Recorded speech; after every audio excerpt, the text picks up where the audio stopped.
Listen, I might be fucking crazy, but I'm free. Hi, my name is Sol. I use all pronouns. Welcome to los Archivos de Sol, a space that I've created so that we can learn, unlearn, and grow together. I am really excited to have this space so that we can truly begin to have conversations and continue to have conversations that may be slightly uncomfortable, but feel absolutely necessary, especially today more than ever. Before I get started, if you want to support the channel, you want to support us building a community in real time, don't forget to like and subscribe. Listen, I really have been sitting with the fact that I am in my late 20s and I am consciously choosing to not have kids, to not be married, and to set that boundary with any sort of romantic partners that choose to enter my life. Because for me, today more than ever, I understand that this choice is an act of rebellion. And so for today's topic, I wanted to talk about how choosing to be child free and choosing to not be married is an act of resistance. For this video,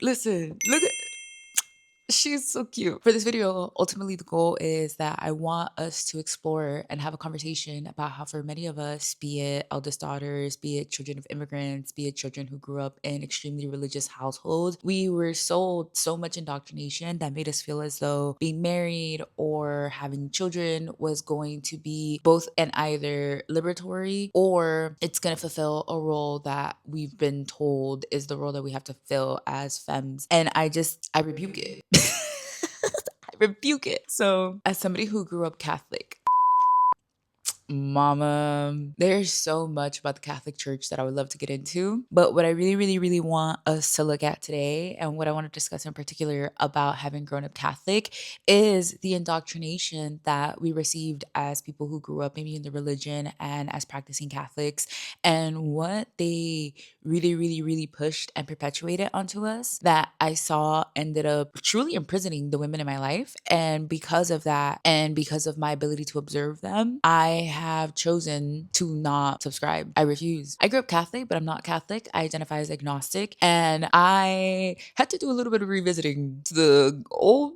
book. I was looking at different articles that were talking about motherhood, women, and their roles in society, and how for many religious backgrounds, be it Catholic, be it Christian, etc., they believe that women's roles is behind the scenes, and they believe that women's roles are to be nurturers, to be caregivers, to be wives, to be mothers, etc. And I found it really interesting to get into the conversation about how in like Genesis 3:16 in the confraternity version, it says that women must atone for the sin of Eve. Seeing this statement in the book of Genesis, which is one of the first books in the Bible, it made me really sit with the fact that women have, from the inception of time, been believed to need to serve some sort of punishment for a sin that at the end of the day, like if we get to it, how do we know, first of all, did Eve eat the apple? Did she bite the apple? Who's the snake? How did this happen? You know, we often hear like, oh, women come from men. Eve was made from the rib of Adam or whatever it may be. And it just feels so wild to hear that be the thing that gets perpetuated oftentimes as to like why women need to be subservient to their husbands. Because at the end of the day, like who was the one who creates the folks with uteruses? As I was doing my investigation, reading different articles that were written by either pastors or people who are deeply still in the Catholic Church, I found that again, there's this religious indoctrination that has been perpetuated to bound women to roles that are that of wife, that are that of mother, and that are used to keep women home. Because again, according to many religions, women's sole role is hidden and it's behind the scenes. And ultimately, it's to be a servant to their husbands. In this article that I'll quote here and I'll post a picture of here, it literally was like, no modern ideology can change the nature of women as created by God. What? Again, I just think about how for many of our families, because of the conditions in which they grew up in, because of the times in which they grew up in, and to contextualize my own personal family situation, my family migrated from El Salvador during the Civil War. And for many of them, all they had at the time to keep them going was faith. And many Salvadoreños in specific, they looked up to people like Monsignor Oscar Romero, who was a Catholic priest and then canonized as a saint. And we even have our main airport named after Oscar Romero because of the impact that the Catholic Church had on liberation movements for the Salvadoran community, and ultimately the faith that they instilled on people in a time where it, again, truly was faith that kept them going. And so when you feel so indebted to these religions for what they've allegedly served you and given to you, you subscribe to a lot of this sort of literature that at the end of the day is so antiquated and was used as propaganda to have like a religious persecution, to just trap women and queer folk and the working class and all other people who are not white, cis, hetero, able-bodied. That then got me into thinking about the fairy tales that are often sold to us through the media and how they perpetuate that same message and that same rhetoric that we see in the Bible and in scripture and in people who allegedly are preaching the word of God. And more specifically, having grown up watching telenovelas, having grown up watching Disney movies, and specific princess movies, and then sitcoms, whatever it may be, that is also propaganda. Many of these sorts of films, shows, etc., all have like the same recurrent theme where it's a damsel in distress who's waiting for her knight in shining armor to come and save her, to oftentimes perform acts that are non-consensual, to receive her love, to just do things that at the end of the day, when you remove the rose-colored lenses and the rose-colored glasses and you look at it, you're like, that's not what you think it is. And the media has been, and it always will be, propaganda. One book that really helped me understand deeply how the media, and in particular Disney, is a propaganda machine and is a very violent propaganda machine was How to Read Donald Duck: Imperialism, Ideology, and the Disney Comic by Ariel Dorfman and Armin Matalort. This book was first published in 1971 in Chile and was banned for criticizing Disney comics from a Marxist perspective. This is a direct quote. The world shown in the comics, according to the thesis of this book, is based on ideological concepts resulting in a set of natural rules that lead to the acceptance of particular ideas about capital, the developed countries' relationship with the third world, gender roles, etc. And this book was published during the brief period of democratic socialism under Salvador Allende. And then later in 1973, a coup d'etat supported by the US government put into power the military dictatorship of Augusto Pinochet. And How to Read Donald Duck was then banned and subject to book burning. And the authors of the book themselves were actually forced into exile. And despite all of the censorship of like How to Read Donald Duck and the government's attempt to remove this book from people's access, the book ended up becoming one of the most widely printed political texts in Latin America, selling over 700,000 copies. That being said, the media is propaganda. And at the end of the day, these sorts of stories that we were sold, whether again it was princess movies and damsels in distress or telenovelas where we see very toxic dynamics happening between people who are looking to cohabitate and then get married, etc., truly doesn't do justice, and it doesn't do enough critical analysis into the fact that pursuing these sorts of relationships in the hopes of it liberating you, especially when you come from households where you yourself may have experienced and witnessed toxic versions of love, only puts you in a place where then you yourself end up in a situation where later down the line you realize, oh, that's actually really unhealthy. Oh, actually, the more I get to know you, the more I don't like you. And the more I get to know you, you don't respect me. And without genuine care, consideration, and respect at its core, then love will not prevail. And you'll actually end up just trapped. And I don't want that for me. And rather than acknowledging that a lot of the violence that folks endure that then leads them to look for safety and security through a partner, through having children, etc., they choose to neglect that and instead continue to propagate this idea that institutions like the Catholic Church have relied on in order to keep people trapped in this, again, ideology that women are meant to be subservient to their partners, women are meant to be caregivers, women are meant to serve roles behind the scenes, and they shouldn't aspire for their own personal growth and development and achievement because their purpose is to serve their partner. Their purpose is to serve their children. And respectfully, I don't want it. And while the media plays a big role in that, unfortunately, in this day and age of fascism, we're seeing the federal government also continue to perpetuate these ideas. More specifically, let's talk about the Heritage Foundation.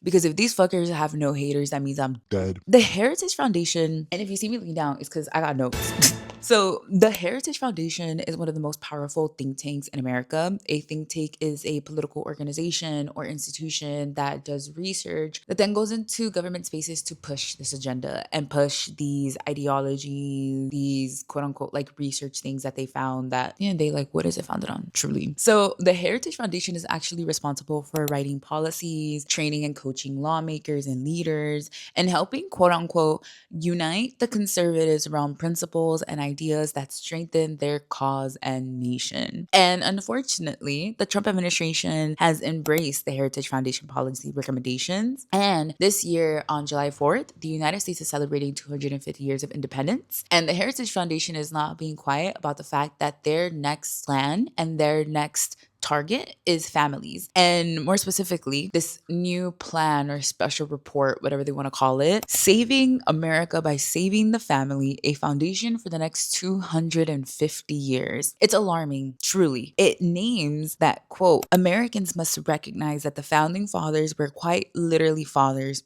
They were also slave owners if we want to get to it, but okay. The key to American greatness in the first 250 years remains the key to American greatness in the next 250 years, the family. The founders knew a hard truth that when a nation fails to preserve the family, the state soon fails to preserve itself. The task of the authors of this special report is to propose ways to remove the many obstacles blocking the formation of healthy families, to make marriage and family life easier, and to restore family to the center of American life in rhetoric and in reality. The statistics on American family are sobering. The percentage of married adults in this country has been on a steady decline since the 1960s, and a third of young Americans are expected to never marry. Baby, add me to the list. Add me to the list. Those who do decide to marry do so at later ages than their forebears, as evidenced by the fact that the median age of the first marriage has gone up to about 8 years for women to 28.6, and about 7 years for men to 30.5 in a generation. These changes have transformed American family life. If you were to ask me, what it's transformed and what it highlights is that for the first time in modern society and in modern history, women have some more agency in their life, and they can make decisions for themselves as to when they want to get married, who they want to get married to, and why they want to get married to this person. So yeah, people aren't getting married at 20 anymore, because why should people be getting married at 20? Respectfully. Hi, editing me real quick because I wanted to take a second to talk about Sor Juana Inés de la Cruz, who is a poet, nun, dramatist, and scholar who was born in San Miguel Nepantla, Tepetlixpa, Mexico. As a child, she was inquisitive and gregarious. By the age of 3, she could read. By 6, she had started asking permission to cut her hair short and disguise herself as a boy so she could attend university. At the age of 8, she began writing poetry. At 9, she was learning Latin. By 16, Juana was already somewhat of an aberration, a child prodigy, beautiful, intelligent, and entirely self-taught. Her family sent her to stay with her aunt and uncle in Mexico City, where she continued to study Greek logic and Nahuatl, an Aztec language spoken in central Mexico. She also began teaching Latin to students. When Juana became a young adult, her aunt and uncle presented her to the court of the Viceroy Marquis de Mancera, which admitted her into the service of his wife, Viceroy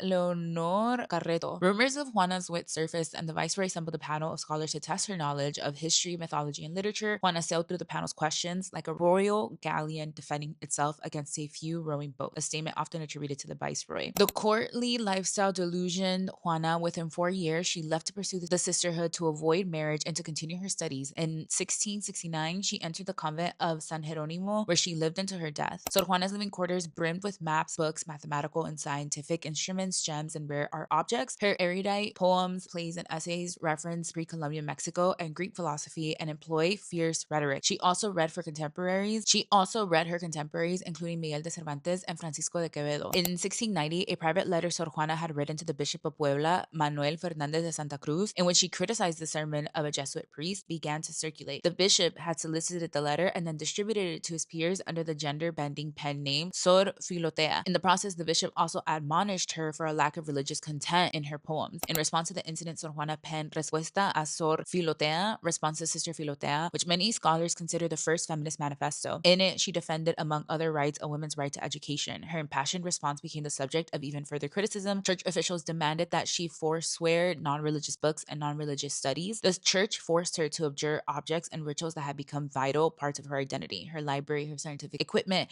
and her musical instruments. Sor Juana continued to respond to external pressures. In addition to forswearing books and musical instruments, she refrained from writing and studying. A plague swept through the convent in 1695, and on April 17th, after taking care of her fellow sisters, she died at the age of 44. In the convent's Libro de Profesiones, Book of Professions, she left a handwritten statement of anguish. Yo, la peor del mundo, me, the worst in the world. Sor Juana Inés de la Cruz is known and revered today for her wisdom, talent, and bravery. And I felt it was important to name her and to bring her up in this video because this is a reminder that women were literally being forced to become nuns to avoid getting married and to be given the space to pursue their passions. And even when they did fully pursue their passions in the way that didn't align with the way that the church believed they should be using their talents in, or in the way that the church believed they should be using their talents, they were then subjected to censorship. And so this isn't new. This has been happening for a really long time. And again, unfortunately, people's solutions are to forcibly try to marry people when in all actuality, what women have wanted for centuries is to have the space, the freedom, and the ability to do the things that bring them joy. Anyway, they continue. These changes point to shifting priorities for men and women, but the people who feel the most are Americans' children. Marriage no longer anchors childhood, and the results are clear. Weaker educational attainment among children, higher poverty, and neighborhoods hollowed out by instability. If we really want to get to it, first of all, children, whether they are being raised in a married household or by people who are simply cohabitating, the reality is that domestic violence and intimate partner violence rates are extremely high in the United States. And children oftentimes are the ones who bear the brunt of abuse, neglect, and harm in these households because these adults who probably fell for this propaganda of needing to get married early, needing to get married soon, wanting to get married before you actually get to know the person that you're getting married to, leads to then the children being the ones who are subject to the projection of this neglect of love in the household where they live. So children are not unsafe because they're not growing up in married households. Children are unsafe because they're being raised by parents who didn't want to be parents.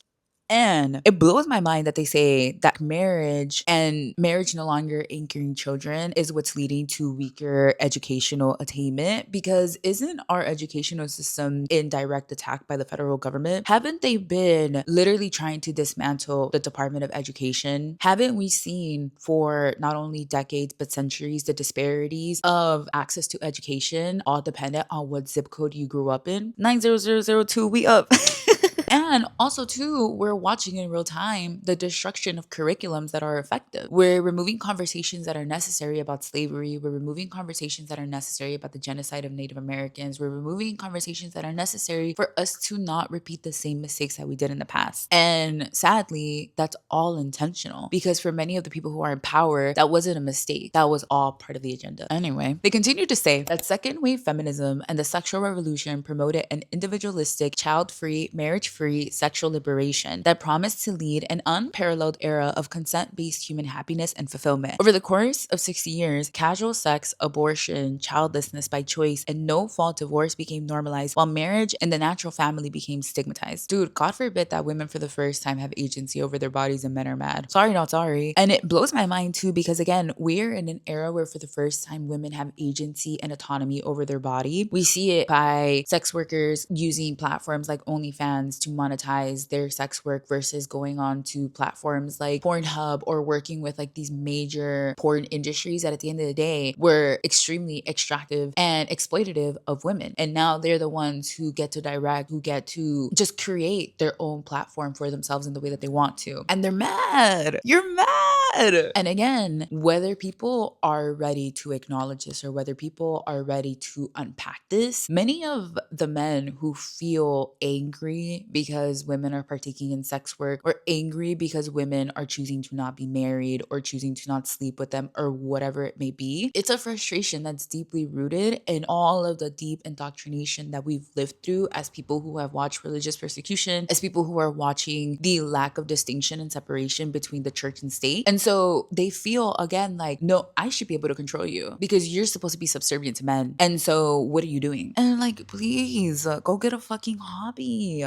Ugh, again, you're mad because your propaganda sucks and the veil is thinning and people can see through it. And today more than ever, again, now we get to the point of it all after we contextualize a little bit, all right? Choosing to be child-free and choosing to not be married in my 20s, maybe my 30s, maybe my 40s, I don't know, but giving myself the permission to not even question or entertain these conversations in my 20s at the minimum is an act of resistance. In a world where institutions like the Heritage Foundation claim that, quote, the only way for America to thrive in future generations is to rebuild the family, and that can only happen with a societal commitment to revive the institution of marriage. And that quote, the answer to the problem of loneliness and demographic decline must begin with marriage, particularly as they describe in here between men and women. My queer ass rejects this fully. Again, as I stated earlier, one, domestic violence rates and intimate partner violence rates in cis hetero married couples is extremely high. And I believe that that immediately refutes and negates this idea that, oh, in order to be safe, you have to be in this sort of union. Because again, people go into these unions before you actually get to know your partner. And then next thing you know, you have a man who has never had the ability to emotionally regulate himself or even acknowledge the fact that he's feeling some type of way. And so then all of a sudden he's yelling at you because God knows what. That's dangerous. Dangerous. Promoting marriage and promoting having kids and da da da da da without getting to the root of why there is so much violence in nuclear families is only going to continue to bound us to the same violence that has been inflicted onto us for centuries. And then secondly, being queer for me has always shown me that your chosen family, those who you've curated and who you've vetted and who you've kept around you because there is mutual love and mutual respect and mutual care, proves to me that that is 1,000 times safer than in the nuclear family that I grew up in. I made a video in the past where I talked about adverse childhood experiences and the way that that affects your physiological development. And now that I'm older and I'm learning and I'm unlearning and I'm unpacking and I'm deconstructing, I realized that I experienced a lot of violence and I experienced a lot of harm myself from my caregivers because my caregivers were also inflicting violence upon themselves. And once one person was removed and then I was in a single household, then I was the one who received the biggest brunt of like the violence. And my chosen family would never, could never, and will never. And when I live in that reality and when I've experienced that reality, it immediately makes me repulse at these sorts of agendas that make us think and make us feel and want us to believe that the only way for you to feel loved, the only way for you to feel safe, the only way for you to build is through this monogamous cis hetero union. No, thank you. And then being a child of immigrants myself, and specifically being a child of immigrants who are extremely religious to this day, it made me see firsthand how they themselves again fell to the propaganda that is oftentimes sold to our communities through religion,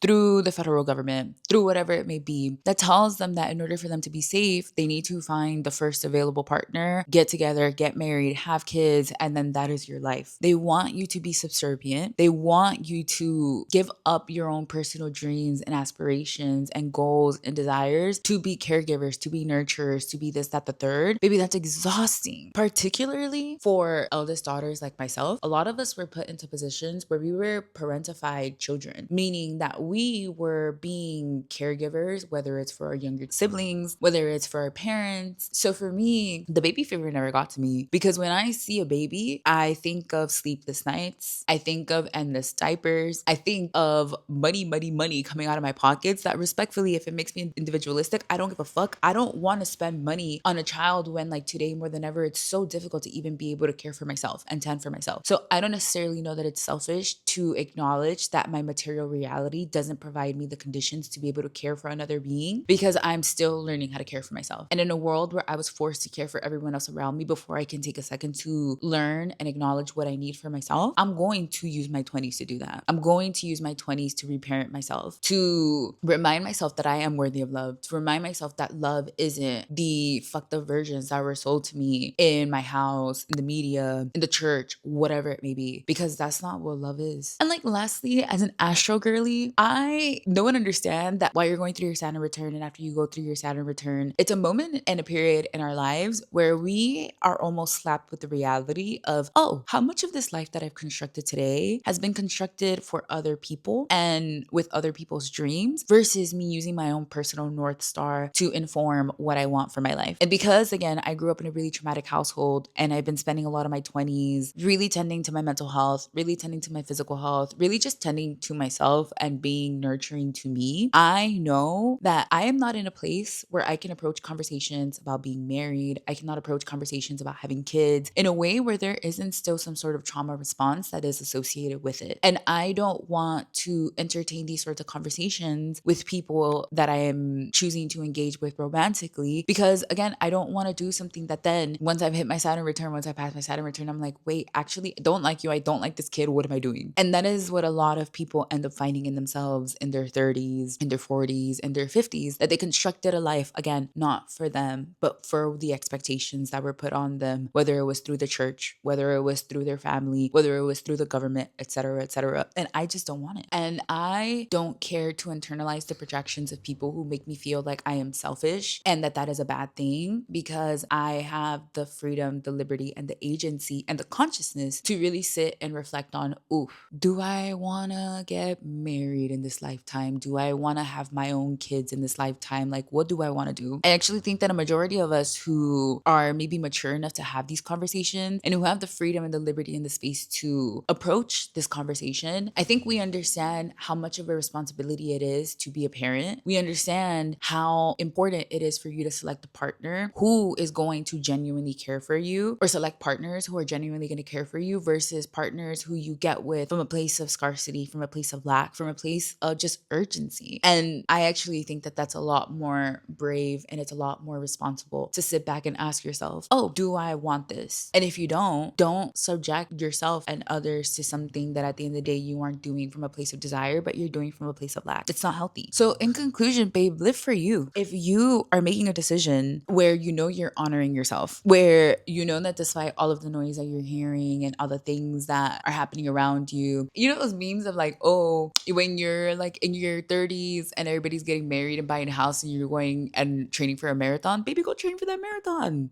As somebody who picked up running in my 20s, yes, I will be running.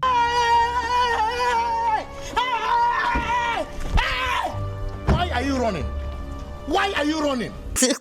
Why are you not ready is the question. Go and find out who you are. Go and understand what are your interests, what are your hobbies, what are your likes, what are your dislikes, what are your triggers, what are the things that bring you joy. And when you give yourself the permission to understand that for yourself, I promise you'll be able to engage in romantic, platonic, familial relationships from a place of love and not from a place of lack, and not from a place of trauma bonding, but instead from a place of care. And if the world makes you feel like you're selfish for it, baby, start deconstructing and start really unpacking the fact that it's okay to be selfish. Yeah, it is. Especially for my eldest daughters who were always told that they had to be selfless to the point where they're giving people the clothes off their back. Choose to be selfish and know that if you're doing it with the intent of caring for yourself so that you can better care for those around you, I'd rather you be selfish in that way than you be selfless and then resentful.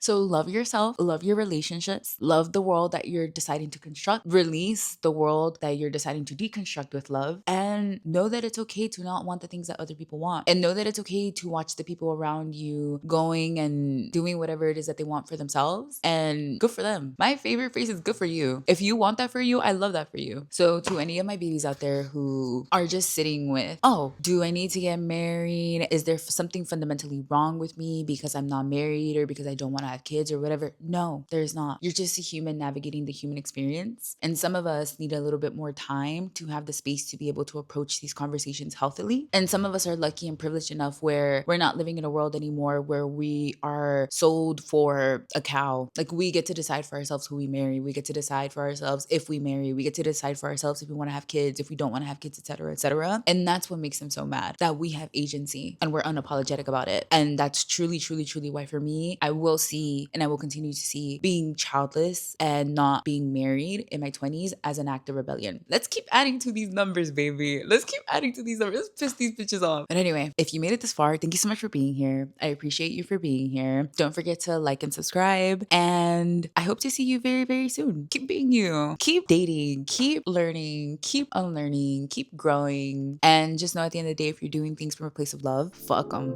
Okay, I'll see you next time. Bye.